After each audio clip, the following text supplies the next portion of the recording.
میرے ساتھ اس وقت نیّر جہاں صاحبہ موجود ہیں جن کو کہ سب جو ہے امریکہ میں نیّر آپا کے نام سے جانا جاتا ہے، اور یہ اردو مرکز انٹرنیشنل کی فاؤنڈر ہیں، اور فار مینی ڈیکیڈز اردو کی خدمت جتنی انہوں نے کی ہے وہ ہمارے علم میں نہیں ہے کہ کوئی اور امریکہ میں اتنی خدمت کسی نے کی ہو۔ تو آئیے ان سے ہم معلوم کرتے ہیں کہ آج کا مشاعرہ آپ کا نہایت کامیاب رہا، اور یہ آپ کا 30th انٹرنیشنل مشاعرہ آج تھا، تو اس سے زیادہ اردو مرکز کے نام سے ہم نے نہیں کیے، کسی دوسرے نام سے کیے تھے، کوئی اور ادبی انجمن تھی، لیکن اردو مرکز کو تقریباً 30 سال ہو گئے، اس سے بھی زیادہ جی۔ تو وہ قائم کیا، اس کے بعد انٹرنیشنل ہی سے شروع کیا تھا، پہلا مشاعرہ ہی انٹرنیشنل تھا جی۔ مجھے یہ بتائیے کہ آپ کو انجمن کو قائم کرنے کا اور اس کو چلانے کا کیسے خیال آیا؟ اچھا، میں بتاتی ہوں، سچی بات بتاؤں جی۔ سچی بات یہ ہے کہ میں تو انگریزی کی ٹیچر تھی جی کراچی میں، کینٹ پبلک اسکول میں میٹرک کو جی انگریزی پڑھاتی تھی، اور یہاں میں بھیجی گئی تھی کسی اور مطلب سے، پی ایچ ڈی کرنا تھی مجھے ایجوکیشنل ایڈمنسٹریشن میں، تو وہ میں اتنی فیس نہیں دے سکی، پھر کچھ اور کرنے لگی میں۔ ایک دن میں نے دیکھا میری تینوں بچیاں جو 4، 6 اور 8 سال کی تھیں وہ انگریزی میں لڑ رہی تھی، تو دیکھیے غصہ اور محبت انسان اپنی زبان میں کرتا ہے، تو پھر مجھے احساس ہوا کہ یہ اندر سے بدل رہی ہیں، تو میں نے پھر گھر میں اپنے وہ بدل دیا اصول کہ کوئی انگریزی نہیں بولے گا، سب اردو بولیں گے۔ وہاں سے اردو سے شروع کیا، پھر کتابیں منگوائیں، رسالے منگوائے۔ نیّر آپا، آپ خود بھی ایک بہت اچھی شاعرہ ہیں، اور آپ کا مطالعہ بھی بہت وسیع ہے۔ میں نے آپ کی لائبریری دیکھی ہے جو کہ میرے علم میں جو پرائیویٹ لائبریریز میں کتب کی سب سے بڑی لائبریری ہے، تو یہ آپ کو علم جو ہے وہ حاصل کرنے کا شوق کب سے ہوا؟ بچپن سے۔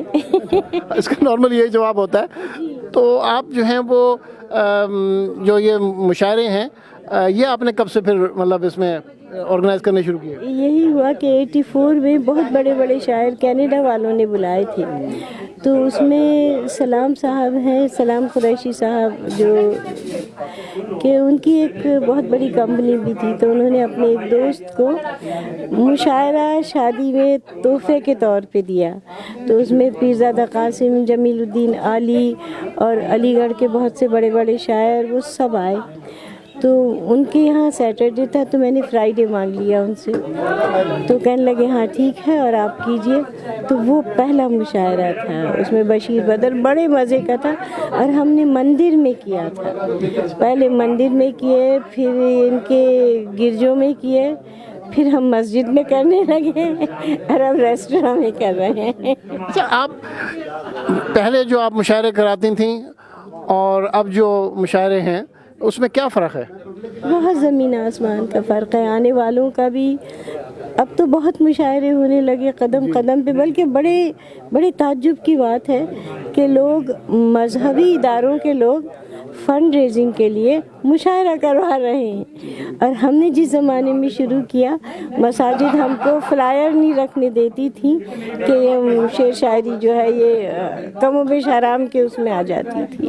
جی، اور اب جو ہے وہ جو عہد نو کے جو شعراء ہیں ان کا کلام بھی کافی مختلف ہے۔ بہت مختلف ہے، اور ہماری جو نئی جنریشن ہے ان کا بھی سب بہت مختلف ہے، ان کے ایکسپیرینسز مختلف ہیں ہم سے، ہماری طرح انہوں نے کبھی پھل توڑ کے نہیں کھائے، ان کو نہیں پتا کہ دہی بھلوتے ہیں تو مکھن کیسے نکلتا ہے، انہوں نے کبھی بھینس کے دودھ کی چائے نہیں پی، تو بہت فرق۔ اور آپ نے جو کام خود کر رہے ہیں آپ، اس میں بھی مجھے یہی لگتا ہے کہ آپ کمیونٹی کی بہت بڑی نیڈ کو، بہت بڑی ضرورت کو پورا کر رہے ہیں، اور بہت جلدی وہ وقت آئے گا جب ہمارے یہاں انٹلیکچوئلز ہونے لگیں گے۔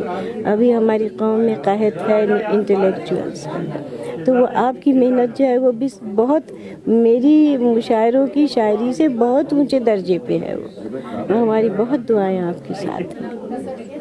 آپ کی ذرا نوازی کا بہت بہت شکریہ، اور اللہ کرے کہ آپ یہ مشاعرے کرتی رہیں اور ایسی ہی کامیابی آپ کو ملتی رہے۔ بہت بہت شکریہ۔ انشاءاللہ۔